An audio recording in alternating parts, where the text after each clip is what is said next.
We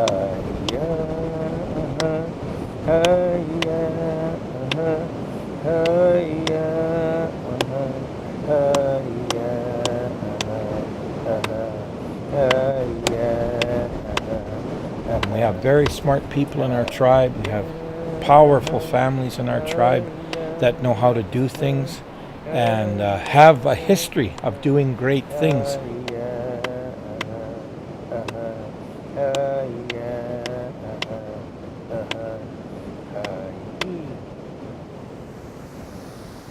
When I'm making things, I try to do things, put things in place in a way that really does reflect something about ourselves and our way of being in this place, our way of living, our values, our beliefs, and so on.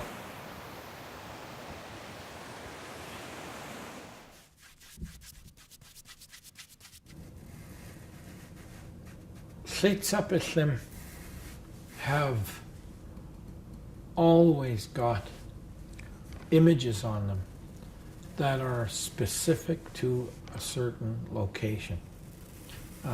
What we call hahotli, so the territory of some chief, the territory of some clan or tribe or house, where they are connected with some resource of some sort. Most New Channel nations live on the ocean. We're unique where we get the ocean resources come right to our front doorstep. We lived inland, and during the spring, summer months, we'd live off the migration of salmon. All species. It'd be the miat, the suha, the suet, those being the spring salmon, the coho, and the sake. You know, fish extracting the resource to sustain a livelihood has, you know, sustained generations of Hupacasath. Got to have your smoked fish, your upsqueeze. You got to can it, lots of canned fish. I've got 100 fish in my freezer, so it's important. That's what we live on. If I eat anything, it's usually fish. I'm from a beautiful place where the water's rough and it's full of fish. You know, that's a big deal. Not everybody's from there. We know we're from there. In terms of what's here in the valley and the relationship it would have to the images on the curtain that I have, there is a fish, there's some fish, and they're near water, and so that's representative of the place we call Klikut, and I lived up there. That's where I built a house.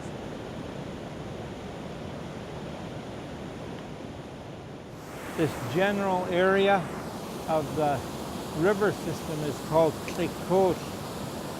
This mask represents a spring salmon, and I like to show it because it's got a human face up here at the top of the head, and the human face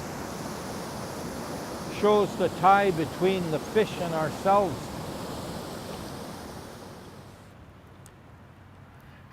So this guy, this Hokoma, is Win Chi. That mountain behind me is Win Chi. And it represents the oldest ancestor that we have. At the same time, it represents that mountain. So our old ancestors are like rock.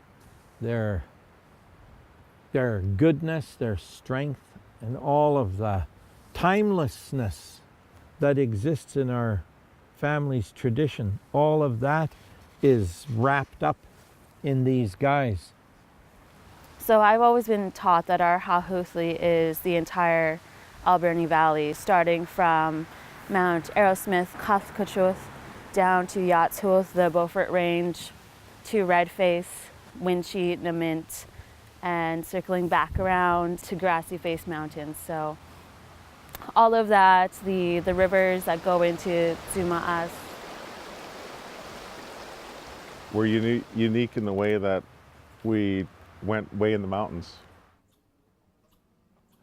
If you look at the mountains here and the trees and everything else, you couldn't find a better place to live. When I leave the island, I come back and I say, oh, we're home, Vancouver Island. And I say that again when I enter the valley again. Even if I'm gone for a week, I miss it. I hunted deer here and grouse, a lot of blue grouse. It was such a beautiful place. Deer and trout and grouse are just a bonus. You got to be out here and look at the beauty.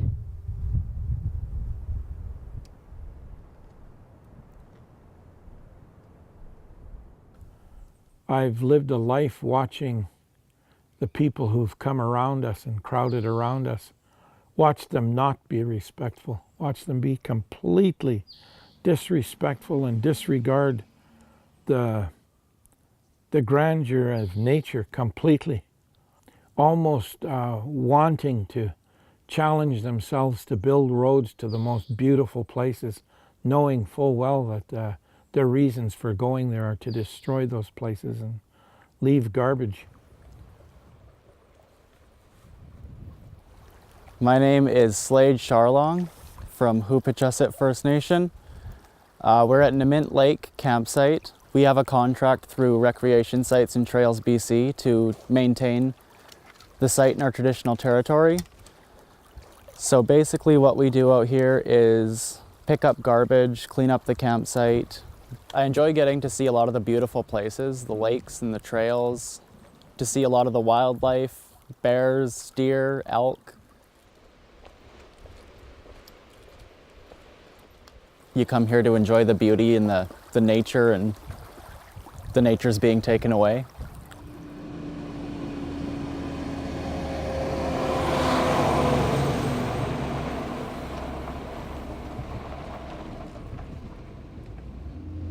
I'm having real problems getting into my territory. I'm having problems with gaining access into all of my Huhotli. Right now, I'm having to harvest basically just outside the city walls because of the private lands, which have gates on every road, to where I have never been able to get into for 2 to 5 years because they've been logging in those areas. My Huhotli is shrunk, smaller, to where everyone in this community has no access. It's a whole lot different, to the natives, because this isn't just, this little patch in your back garden. You're talking about our whole livelihood out here.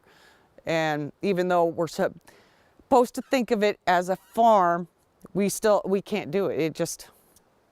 I grew up out here. This is where I go hunting and fishing and camping, and, it's where I feel happy. It's not a farm. I don't have anything against logging. Our nation does it. We just think that it be done a little more sustainably. I know the forests grow back, but I think our nation could do a better job than what the Crown does. Used to have a generalized rule at Island Timberlands. If they were within 100 meters of an archaeological site, they would automatically do an archaeological impact assessment. And they still do, if they remember.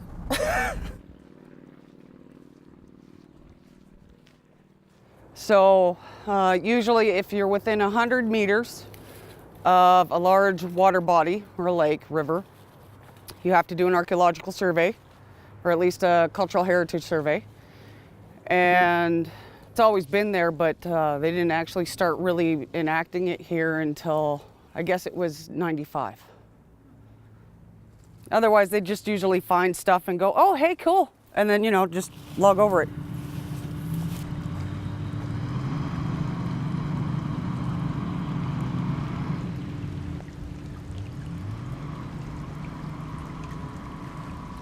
People label this stuff art, but it isn't. What is it?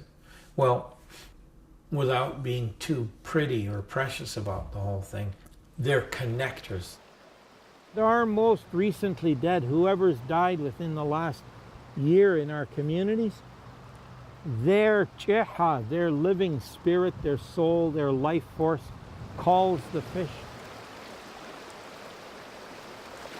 Even when you look at drawings or hear stories about them fishing, there's always something in there about fishing. Doesn't matter how many generations you go back.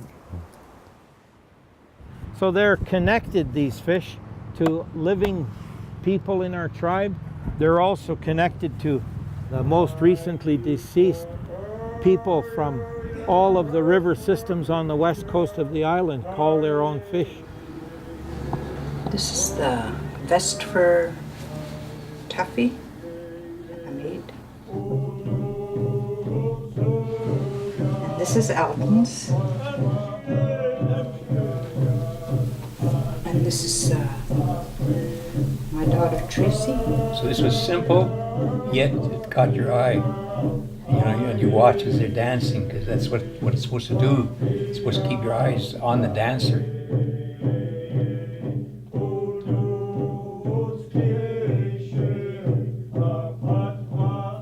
This is another way to look at us. And this particular way of looking at us through those slitsapashim, they get to see pictures, actual images that represent our ancestors, therefore who we come from. They see pictures or images that are of places on the land and at sea that are our homelands, our territories where we fish and hunt and make a living for ourselves and make a place for our families.